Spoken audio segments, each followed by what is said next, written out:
Je suis en charge de l'incubateur VIA Design, qui est un des programmes phares du VIA, valorisation de l'innovation dans l'ameublement. Les missions principales du VIA sont de se faire rencontrer les gens, ces populations de designers, créateurs et éditeurs fabricants. Notre association a pour but de promouvoir la création et les savoir-faire français.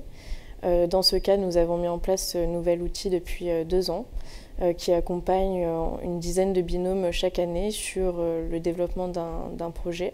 Aujourd'hui, nous proposons plusieurs workshops aux incubés qui sont là pour les aider dans leur démarche de développement de produits. Et donc, tout au long de l'année d'incubation, ils bénéficient des outils du FCBA et du VIA.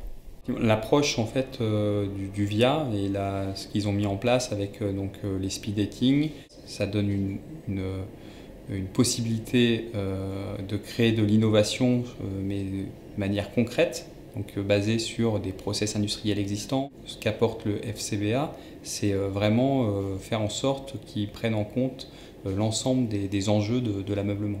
Notamment ce matin lors d'un accompagnement d'un des projets, il y avait une problématique, donc un projet qui cherche à récupérer des matériaux, des chutes finalement de matériaux dans la fabrication et pouvoir en réaliser du mobilier.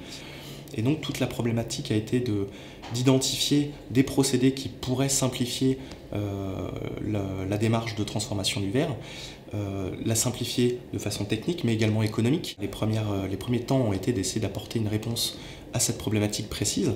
Après, justement, on a élargi pour essayer de voir s'il n'existait pas d'autres matériaux qui pourraient avoir l'aspect du verre. Je me suis rendu compte que ce n'était pas nécessairement la matière, vraiment le matériau verre qui était souhaité, mais un matériau de récupération qui aurait un aspect totalement différent des autres matériaux qui composeraient le produit final. J'ai l'impression que le FCBA nous a ouvert plutôt un champ qu'on n'avait pas encore traité et qu'il faudra absolument qu'on traite, qui sont les finitions. C'est-à-dire qu'eux, ils ont une lecture de la finition d'un produit qui n'est pas la même que la nôtre. Sur le traitement aussi le choix d'une pierre pour terminer l'objet, il faut peut-être qu'on aille... La pierre, c'est un matériau minéral, donc qui est poreux. Il faut qu'on fasse attention et qu'on fasse des tests aussi par nous-mêmes pour voir voilà, si on laisse un verre d'alcool pendant 1 semaine sur la desserte, est-ce qu'on va abîmer la pierre ou est-ce que... on a choisi le bon matériau qui sera le plus durable sur ces choix. Donc c'est plein de petits détails de finition que le FCBA nous a permis de remarquer. Et après, de manière générale, je ne m'en étais pas rendu compte, mais la question de l'usage, c'est quelque chose sur lequel ils nous ont un peu ouvert les yeux. Donc, dans les accompagnements que le FCBA propose, dans le cadre des speed dating du VIA, c'est apporter des connaissances aux designers, aux fabricants et aux éditeurs sur les nouvelles réglementations, mais aussi on a tout ce qui est qualité de l'air avec des matériaux qu'on peut trouver à Innovatech qui réduisent cet impact sur la santé dans les lieux de vie. Et puis pour finir, sur la fin de vie des produits, on accompagne les industriels pour optimiser donc cette étape de la vie d'un produit qui peut être le début aussi d'une nouvelle vie.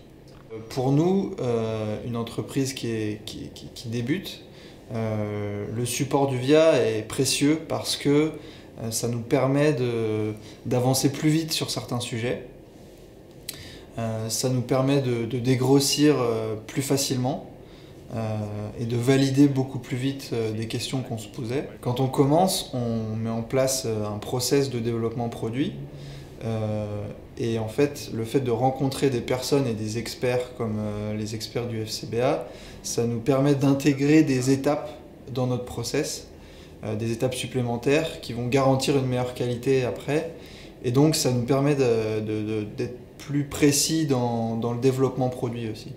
On a rencontré un expert qui est plus sur tout ce qui est réglementation et qui nous a donné des explications sur les processus de test, de validation dans le laboratoire. Chaque année, le FCBA permet aux incubés du VIA de bénéficier d'environ 3 workshops thématiques avec des groupes de travail qui sont formés sur des questions bien précises pour répondre aux besoins des incubés. C'est aussi un accès à l'Innovatech tout au long de l'année, donc pour avoir accès à tous les nouveaux matériaux innovants et avec un expert qui est là pour répondre aux questions et identifier les matériaux correspondant aux problématiques du binôme. Pour établir la faisabilité et la conformité ou non du produit, déjà dans un premier temps par rapport à un dessin, nous ce qu'on sait faire, c'est apporter notre expertise qu'on a grâce à tous les essais réalisés sur la grande et la très petite distribution, donc tout le spectre d'essais qu'on réalise au FCBA, et ainsi que les réunions de normalisation qu'on peut faire, qui sont des colloques et des réunions entre tous les fabricants et les fournisseurs d'un certain marché. Notre rôle en tant que consultant dans la matériothèque du FCBA, au-delà de répondre à des questions, peut être également de participer à la réflexion du projet. Nous avons une expérience multisecteur, même si on est expert dans l'ameublement. Nous avons donc travaillé avec le luxe, avec les articles de sport, et cette expérience peut nous permettre aussi d'apporter un œil neuf dans le projet. Et c'est vrai que de discuter avec les designers, avec les éditeurs, permet finalement de faire émerger d'autres idées que le groupe projet initial n'avait pas nécessairement envisagées. Plus on a de l'accompagnement et de la validation de la part d'experts, plus on peut passer du temps sur ce que les consommateurs attendent de nous, c'est-à-dire vraiment sélectionner des talents et puis sélectionner des beaux matériaux et s'assurer d'une qualité de produit et de production. Et ça, donc, c'est très précieux pour nous.